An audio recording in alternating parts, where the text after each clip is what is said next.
Alors les notes actuellement attribuées par les professeurs ne sont ni fiables ni objectives. Il y a beaucoup d'études qui ont été menées depuis plus de 80 ans maintenant qui ont montré que ces notes n'étaient pas fiables puisqu'une copie corrigée par plusieurs correcteurs faisait l'objet de plusieurs notes.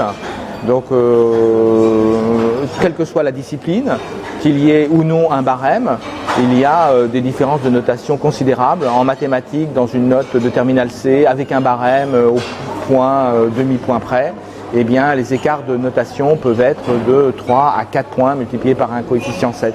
Donc les études sont très très claires sur ce point. En plus, lorsque le professeur a des connaissances sur le statut social ou scolaire de l'élève, si c'est une fille, un garçon, s'il a redoublé, s'il est de telle origine sociale, ces informations influencent le correcteur, inconsciemment évidemment, sur les notes qui sont données. Par ailleurs, on sait que l'ordre de correction des copies a une influence sur les notes, puisque après une bonne note, après une bonne copie, le professeur a tendance à noter un peu plus sévèrement, et après une copie très faible, par effet de contraste, le professeur note de façon plus généreuse.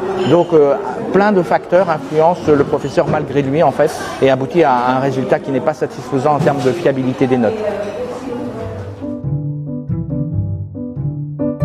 Si on veut trouver des exemples des pays où ils suivent l'exemple de l'évaluation pour l'apprentissage et pour que de l'apprentissage, il y a plusieurs bons exemples, notamment en Danemark, en Finlande, en Italie, et il y a des bons exemples, en Nouvelle-Zélande, et il y a des bons exemples aussi en Angleterre. Plusieurs bonnes pratiques où elle met l'emphase plus de l'évaluation selon les critères transparents. Et les élèves sont donnés les commentaires, comment ils peuvent améliorer leur travail pour achever les buts. Et ils sont beaucoup plus performants et ils ont beaucoup plus d'idées quoi faire pour réussir et les élèves qui sont assez faibles réussissent plus. Donc c'est un système qui est plus en plus utilisé dans plusieurs pays au monde.